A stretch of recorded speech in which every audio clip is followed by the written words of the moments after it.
अमृत दर्शन news. National Herald मामले में सोनिया गांधी और राहुल गांधी के खिलाफ चार्जशीट दाखिल होने पर कांग्रेस ने प्रदेश अध्यक्ष जीतू पटवारी के नेतृत्व में ईडी दफ्तर का घेराव करते हुए भाजपा सरकार पर आरोप लगाते हुए कहा कि केंद्र की भाजपा सरकार के राजनीतिक षड्यंत्र के चलते ईडी का दुरुपयोग कर विपक्ष को कमजोर करने की साजिश कर रही है। नेशनल हेराल्ड की संपत्तियों की मनमानी और अन्यायपूर्ण जब्ती तथा पार्टी नेतृत्व श्रीमती सोनिया गांधी जी, राहुल गांधी जी एवं पार्टी के अन्य वरिष्ठ नेताओं के खिलाफ आरोप पत्र दाखिल करने के विरोध में कांग्रेस ने राजधानी भोपाल में प्रदर्शन किया। प्रदेश कांग्रेस अध्यक्ष जीतू पटवारी के नेतृत्व में किए गए इस प्रदर्शन में पीसीसी चीफ ने कहा, आज देश का युवा बेरोजगार है, किसान आत्महत्या करने को मजबूर है, प्रधानमंत्री नरेंद्र मोदी अपने चहितों की जेब भरने में लगे हैं। इन्हीं सब बातों को छुपाने के लिए जांच एजेंसियों का दुरुपयोग कर प्रधानमंत्री नरेंद्र मोदी और भारतीय जनता पार्टी विपक्ष को कमजोर कर रही है। भैया आपस में मत लड़ो। नरेंद्र मोदी ने 10 साल में सरकार ने जो देश को आर्थिक रूप से चरमरा दिया, जो सबसे बड़ा बेरोजगार देश बना दिया, जो किसानों को आत्महत्या करने को मजबूर कर दिया, जो गरीब देश और गरीब हो गया, जिसने नरेंद्र मोदी ने अपने मित्रों का जेब भर दिया, वो सब पाप को छुपाना है तो फिर ईडी का दुरुपयोग करके विपक्ष के नेताओं का निशाना बनाना है।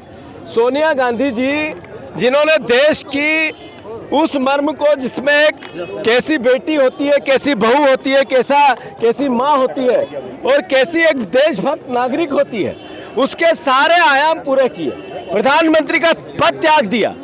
नरेंद्र मोदी जी वेंडेटा पॉलिटिक्स करके देश को गुमराह करते हैं। जो उन्होंने किया, उनके कारण देश गर्त में गया, वो पाप छुपाना चाहते हैं और ये तानाशाही अघोषित इमरजेंसी लागू करना चाहते हैं। कांग्रेस पार्टी वो पार्टी है जिसने देश की आज़ादी में अपने प्राणों को न्यौछावर किया। कांग्रेस पार्टी वो पार्टी है जो देश के संविधान बचाने के लिए अंतिम सांस तक लड़ेगी। आज भी अपने खून का अंतिम बूंद देश की एकता, अखंडता और इसके संविधान और इसके लोकतंत्र के लिए बहाना पड़े तो कांग्रेस तैयार रहेगी।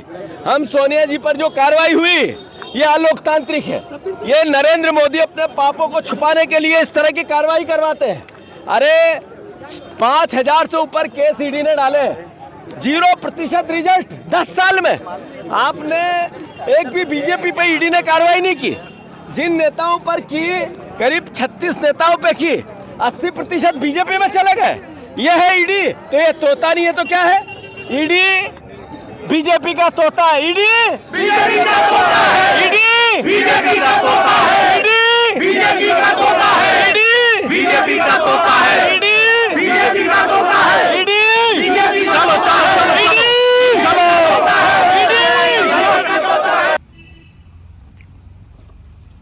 देश में नेहरू गांधी परिवार एक ऐसा परिवार है जिसने 1930 से लेकर आज तक अपनी संपत्ति देश को ही सौंपी है। कभी खुद के लिए कोई स्वार्थ सिद्धि से कोई संपत्ति उन्होंने अर्जित नहीं की है। कोई भ्रष्टाचार का आरोप उन पर आज तक नहीं लगा है। भारतीय जनता पार्टी और आरएसएस मिलकर ईडी, आईटी, सीबीआई को एक राजनीतिक हथियार के रूप में उपयोग कर रहे हैं। हम इसकी निंदा करते हैं। नेशनल हेराल्ड के केस में एक पैसा भी नेहरू गांधी परिवार ने अपने ऊपर खर्च नहीं किया है। 1 रुपया भी उन्होंने अपने काम में उपयोग नहीं किया है। शुद्ध रूप से ये prevention of money laundering act बनता ही नहीं है। ईडी, आईटी, सीबीआई कितना ही इसमें जांच कर लें, नेशनल हेराल्ड के इस केस में किसी भी खाते से, चाहे पंडित जवाहरलाल नेहरू से लेकर आज तक, किसी भी नेहरू गांधी परिवार ने निजी तौर पर 1 रुपया, 1 पैसे का भी इससे उपयोग नहीं किया है। इसलिए जो कुछ आज किया गया है, हम उसके घोर निंदा करते हैं और देश भर के और मध्य प्रदेश का, विशेषकर मध्य प्रदेश की सभी कार्यकर्ताओं से मेरी प्रार्थना है कि आज दोपहर के 2 बजे ईडी दफ्तर पर जाकर अपना शांतिपूर्ण प्रदर्शन करें। अगर नहीं पहुंच पा रहे हैं तो इस वीडियो को शेयर करिए और अपना विरोध दर्ज करिए। बहुत बहुत धन्यवाद। हम लड़ेंगे। देश के अंदर भारतीय जनता पार्टी ऐसा लगता है कि लोकतंत्र में जो विपक्ष की आवाज है उसको खत्म करना चाहती है। नेशनल हेराल्ड का मामला वापस से इसकी फाइलें खोलेगी, जिसमें सोनिया जी और राहुल जी जो जांच खत्म हो चुकी थी, जांच को वापस से ओपन किया गया। ये भारतीय जनता पार्टी लोकतंत्र के अंदर विपक्ष की आवाज को दबाना चाहती है। आप देख रहे हैं कि जहां कांग्रेस ने इलेक्टोरल बॉन्ड के से जो पैसा अवैध पैसा आता था उसको रोकने के लिए प्रयास किया ताकि राजनीति में नहीं आए, लेकिन भारतीय जनता पार्टी इस इलेक्टोरल बॉन्ड के माध्यम से कई हजारों करोड़ रुपए अपने को चंद लिया। क्या इस पर ये करप्शन नहीं है देश के अंदर? ये खुलेआम जब आपने लीगल उसको बना दिया है करप्शन को, डोनेशन को, तो ये करप्शन नहीं है कि किस प्रकार से आप कंपनियों पे दबाव बनाते हो और कंपनियों पे ईडी की आईटी की जांच करवाते हो, उनसे इलेक्टोरल बॉन्ड के माध्यम से पैसा लेते हैं।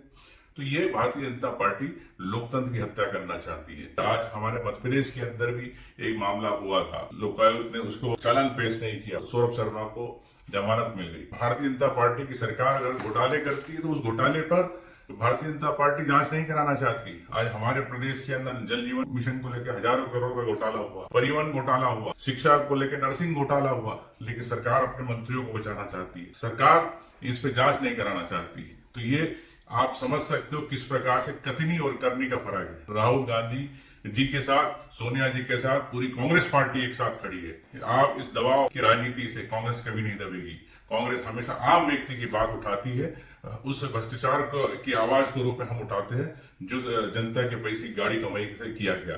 देश के अंदर इस पर चर्चा होना चाहिए कि दबाव की राजनीति कब तक चलेगी, लोकतंत्र की हत्या कैसे की जा रही है, ये आम जनता देख रही है। सरकार को तत्काल ईडी के मामले में राहुल गांधी जी और इस पे से सोनिया जी पे से जांच वापस लेना चाहिए। इस प्रकार से अगर विपक्ष की आवाज को आप दबाएंगे तो मैं समझता हूं कि देश के अंदर लोकतंत्र बचने वाला नहीं। इसीलिए कांग्रेस पार्टी कहती है संविधान बचाओ, संविधान रहेगा तो लोकतंत्र रहेगा, लोकतंत्र रहेगा आप और हम रहेंगे।